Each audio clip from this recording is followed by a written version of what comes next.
The G20 summit starts in Rio de Janeiro in October 18th. Putin's participation in the event is very important, analysts say. First of all, because it helps maintain the illusion that the aggressor country is not in international isolation. But after the International Criminal Court issued an arrest warrant for the Russian dictator in March 2023, every country that has ratified the Rome Statute is obliged to arrest him on its territory. Brazil is one of these countries.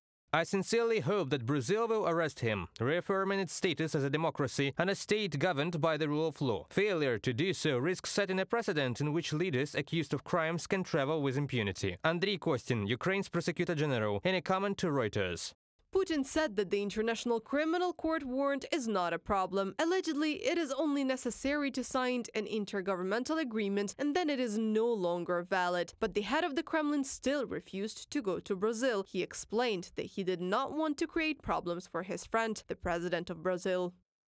Putin's opportunities for international visits are now significantly limited. Contacts with the West are virtually zero. In fact, Putin, in his attempts to revive this very imperial greatness and to put himself on a par with other world leaders, has actually deprived himself of all this. After the International Criminal Court issued an arrest warrant for Putin, the number of his foreign visits has fallen dramatically. He did not attend the previous G20 summit in India in September 2023, but limited his attendance to an online format. Before that, he refused to attend the BRICS summit in South Africa, but the Russian dictator visited Mongolia in early September 2024. The country ratified the Rome Statute and should have arrested him, but instead, Putin was greeted with a red carpet in Ulaanbaatar. A Mongolian government spokesman explained to Politico that the state is dependent on Russian energy supplies and they simply had no other way out.